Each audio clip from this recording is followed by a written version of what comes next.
A Lei do Vácuo, Catherine Ponder. Você já ouviu dizer que a natureza abomina o vácuo? Isso é ainda mais verdadeiro no reino da prosperidade. A lei do vácuo é uma das mais poderosas, embora exija uma fé ousada e forte para ser posta em operação. Também exige um bom senso de aventura e expectativa para que seus frutos plenos sejam colhidos. Quando alguém está tentando ser próspero, usando o seu pensamento prosperamente, e mesmo assim falha, em geral, é porque precisa invocar a lei do vácuo.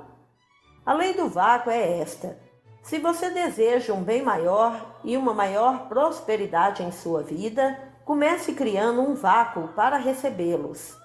Em outras palavras, livre-se do que você não quer mais para criar espaço para o que deseja. Verifique se há roupas em seu armário ou móveis em sua casa ou escritório que não pareçam mais certos para você, ou se existem pessoas entre seus conhecidos e amigos que não mais lhe pareçam compatíveis. Comece retirando essas coisas tangíveis e intangíveis de sua vida, confiando que você pode ter o que quer e deseja.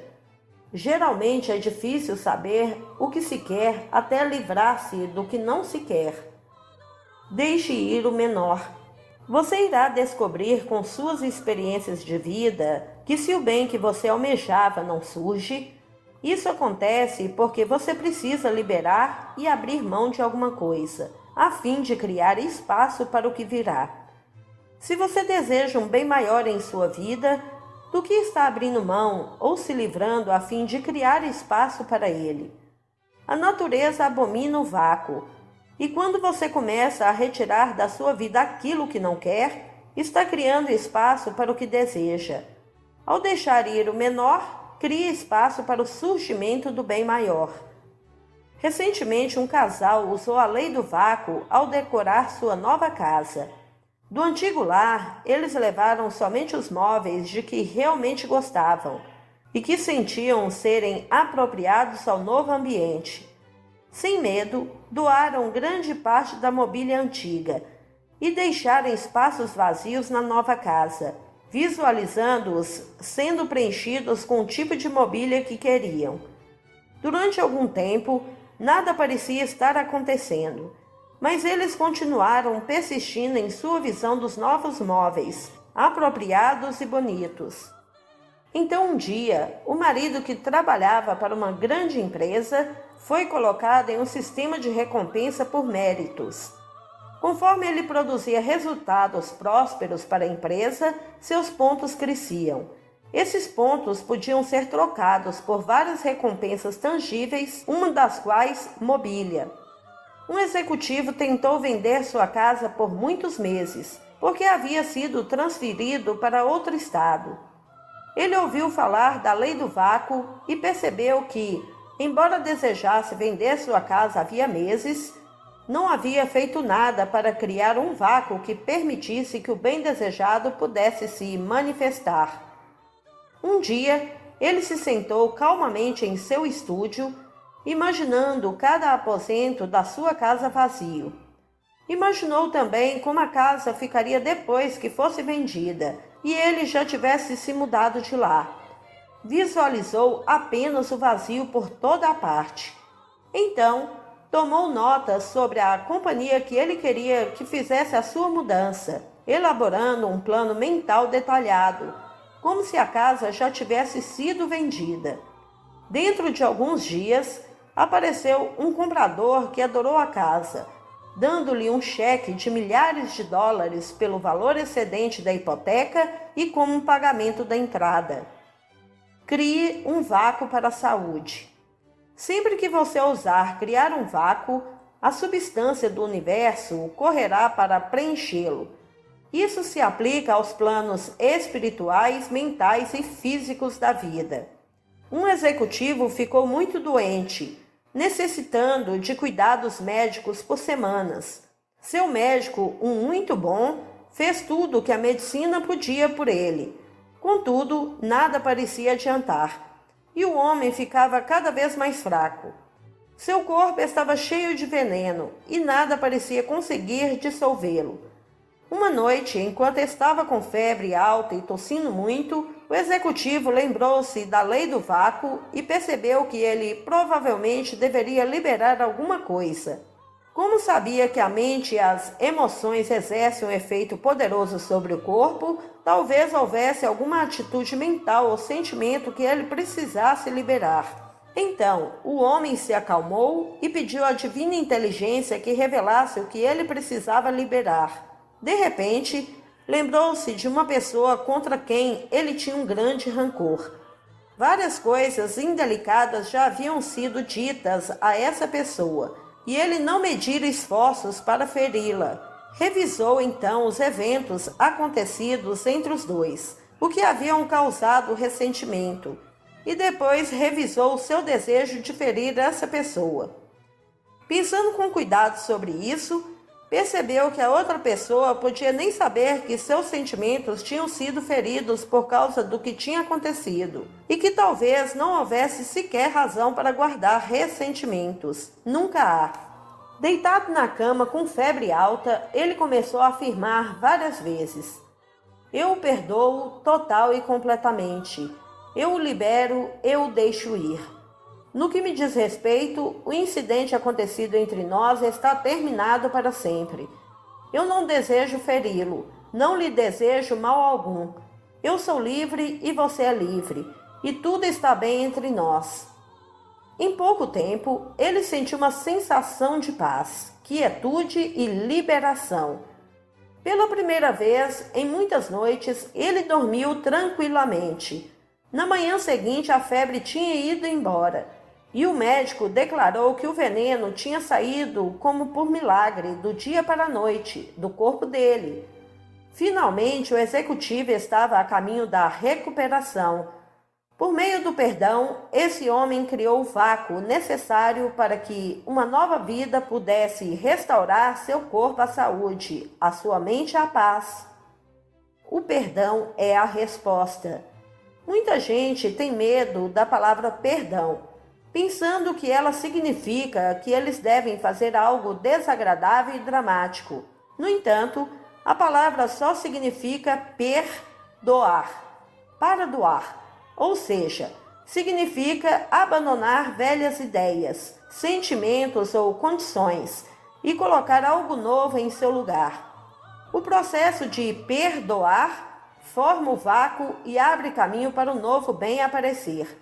Eu descobri por meio de conversas com centenas de pessoas sobre seus problemas e de correspondência com outras centenas de pessoas que, quando um problema teima em aparecer, é porque existe a necessidade de perdão. Também descobri que, ainda que apenas uma pessoa relacionada à questão comece o ato de perdoar, todos os envolvidos responderão sendo abençoados e a solução aparecerá. Por exemplo, uma mulher muito rica se envolveu em uma questão legal a respeito das propriedades comerciais de seu finado marido. Era tudo muito constrangedor para ela, porque a pessoa que ela estava processando no tribunal era um antigo amigo da família. Muito aflita, certa noite ela foi a um grupo de oração e desabafou com eles sobre a sua complicada situação. Para sua surpresa, entretanto, os membros do grupo não ficaram nada preocupados com o problema, nem pareceram muito simpáticos. Na verdade, eles a surpreenderam, dizendo que o problema seria resolvido se ela perdoasse o homem que estava processando. Chocada, ela replicou: perdoá-lo? Eu só quero que vocês orem para que eu ganhe o caso no tribunal. Ele fez coisas terríveis. Contudo, o grupo de oração continuou firme. Ela saiu desgostosa, mas voltou na semana seguinte e mais uma vez lhe garantiram que o perdão poderia resolver tudo. Depois disso, ela começou a considerar seriamente o poder do perdão e o fez por vários dias. Então, um dia, ela estava em seu carro, pensando nesse antigo amigo da família e gritou: Senhor, eu não posso perdoar esse homem. Mas se o Senhor pode, por favor, perdoa-o através de mim. Subitamente, ela sentiu uma grande sensação de paz. Agradeceu e parou de pensar no assunto. Poucos dias depois, o homem chegou à cidade e foi visitar o advogado dela. Ele perguntou ao advogado se seria possível visitá-la. Hesitante, o advogado respondeu: "Se você quer resolver o processo, deve tratar comigo, pois sou o advogado dela." O homem respondeu: eu não quero falar com ela sobre o caso. Eu só quero visitá-la porque já fomos amigos e eu admirava muito o marido dela. Eu só queria vê-la em nome dos velhos tempos." Assim, ele fez à mulher uma visita cordial, durante a qual a questão do processo veio à tona. Eles concordaram amigavelmente em resolver a questão fora do tribunal, com ambas as partes ficando satisfeitas. Em resumo, o poder de liberar ideias, atitudes e opiniões fixas abre caminho para experiências muito mais agradáveis. Uma técnica de perdão. Esta é uma técnica de perdão que pode criar um vácuo para qualquer bem de que sua vida pareça precisar. Sente-se por meia hora todos os dias e perdoe cada pessoa com quem você estiver em desarmonia, indisposto ou preocupado. Se você acusou alguém de injustiça, se discutiu com alguém de modo inamistoso, se criticou ou fez fofoca sobre alguém, se está com problemas legais com alguém, peça perdão a todos eles. Eles irão responder subconscientemente. O perdão cria um vácuo que irá desobstruir a sua prosperidade e o seu sucesso. Afirme em pensamento para as outras pessoas: o amor indulgente de Deus nos liberta agora. O amor divino produz os seus resultados perfeitos e tudo está bem entre nós. Eu o vejo com os olhos do amor e eu o louvo em seu sucesso, prosperidade e mais completo bem. É bom declarar para si mesmo: eu sou perdoado e governado pelo amor de Deus e com isso tudo está bem. Certa vez conversei com uma senhora que estava tendo muitos problemas no casamento. Seu marido estava a ponto de perder um bom emprego por causa de seu alcoolismo e instabilidade. Quando sugeri que ela liberasse as ideias sobre o seu marido e, por meio do perdão, formasse um vácuo para que um bem maior surgisse, ela acertadamente respondeu: "Não há por que eu tentar o perdão. Não há nada a perdoar. Eu amo meu marido." Então, sugeri que algum tipo de vácuo precisava ser criado. Havia muita coisa na situação daquela senhora de que ela deveria se livrar. Talvez não fosse o marido que ela precisava perdoar, mas todos nós precisamos praticar o perdão todos os dias, por conta das muitas atitudes negativas e subconscientes que guardamos em nossas emoções, algumas das quais nem sequer estamos cientes. Um pouco relutante, ela enfim concordou em sentar-se por meia hora todos os dias para praticar o perdão. Mais tarde, ela declarou espantada que nomes de pessoas que ela já havia esquecido há muito tempo lhe ocorriam durante as sensações e que experiências desagradáveis e infelizes do passado pipocavam em sua memória. Para todas elas, a senhora declarava palavras e pensamentos de desprendimento, liberação e perdão, assim como fazia para as questões relativas ao comportamento recente de seu marido. Conforme ela começou a se sentir aliviada e liberta de muitas antigas emoções e atitudes hostis, antes meio enterradas, seu marido parou de beber. Ele começou a dar duro em seu trabalho. E o sucesso veio de maneira tão avassaladora que ela pôde até parar de trabalhar para dar um belo lar ao seu marido, como era seu desejo havia muito tempo. Eis o poder do perdão. A liberação é magnética. Você está se apegando ao pensamento de como uma situação problemática em sua vida pode ser resolvida? A que forma essa solução poderia ter? Então libere, deixe ir. Solte. Reafirme para a situação em si ou para as pessoas envolvidas: eu libero, solto, deixo ir. Não tenha medo de liberar coisa alguma. Nada pode ser perdido por meio da libertação espiritual. Pelo contrário, o seu próprio bem e o bem de todos os envolvidos ficam muito mais livres para entrar em sua vida. Com a liberação, seu poder de atrair o bem é bastante aumentado. Agora, vale a pena compartilhar uma palavra de precaução sobre as atitudes de liberação das coisas tangíveis.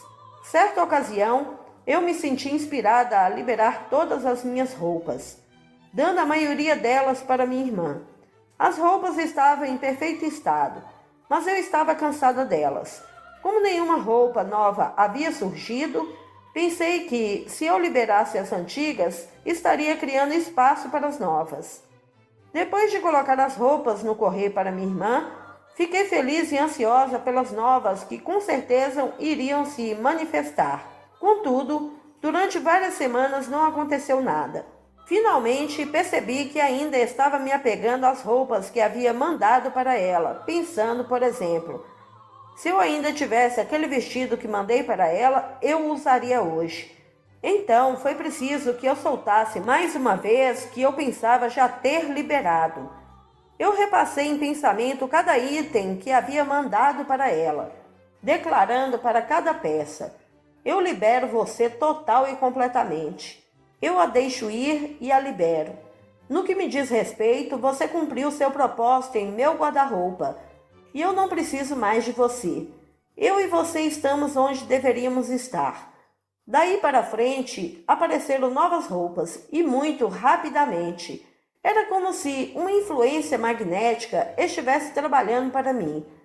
Uma amiga que não sabia de nada sobre o meu armário vazio me disse: eu tenho um dinheiro que quero dividir com você. Quando orei sobre o que fazer com essa quantia, o único pensamento que me vinha à mente era que eu devia dá-lo a você, talvez para algumas roupas. Você parece bem fornida de roupas, mas o pensamento persistiu. Então aqui está, com a minha bênção. Isso iniciou o fluxo da substância que desde então começou a fluir de todas as partes. Eu havia escrito alguns artigos para revistas que foram recusados. Ainda que com espírito hesitante, porém esperançoso, eu os revisei e os submeti novamente. Agora eles foram aceitos e fui paga por eles. Muitas pessoas, enquanto faziam compras, viram itens e pensaram: isso é a cara da Catherine. Eles o compraram e me deram de presente. E veja, eram os itens que eu estivera imaginando em meu guarda-roupa. Uma amiga voltou para casa de uma viagem de compras. Nós não nos correspondiam havia algum tempo. Então ela não tinha como saber sobre o meu armário vazio. Apesar disso, os embrulhos chegaram com roupas de presente, resultantes da viagem que ela fizera. Mais tarde, ela escreveu: eu apenas fiquei com a sensação de que você faria bom uso dessas peças e de algum modo não consegui resistir à ideia de dá-las a você. Ficarei muito contente se você puder usá-las. Aprendi uma boa lição com essa experiência. Nada de bom aconteceu antes que eu liberasse as roupas que havia mandado para minha irmã. Um presente que não é liberado depois de ser dado não é um presente de verdade. Se você não pode dar livremente, nem se incomode em fazê-lo. Contudo, se você o fizer, assegure-se de liberar o que deu. De outro modo, nenhum bem terá sido feito, nenhum vácuo terá sido criado. Use a substância que está ao seu alcance. Outro modo de invocar a lei do vácuo é usar a substância disponível no momento sem se apegar a ela, permitindo sempre um novo fluxo de prosperidade. No entanto, você tem de fazer isso com a atitude mental correta, a fim de produzir resultados ricos.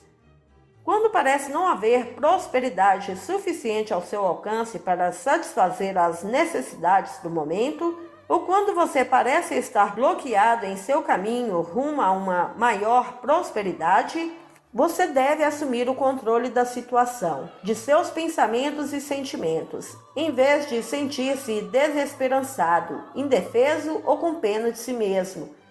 Declare para as questões financeiras: Paz, aquietem-se. Pegue sua carteira, seu talão de cheques ou outras evidências palpáveis de provisão financeira e declare: agora mesmo estou repleto com a rica generosidade de Deus, que provê todas as minhas necessidades. Depois é hora de usar destemida e audaciosamente a substância que estes objetos contêm até onde for possível na situação atual. Se houver contas a serem pagas, não espere até que apareça dinheiro suficiente para pagá-las.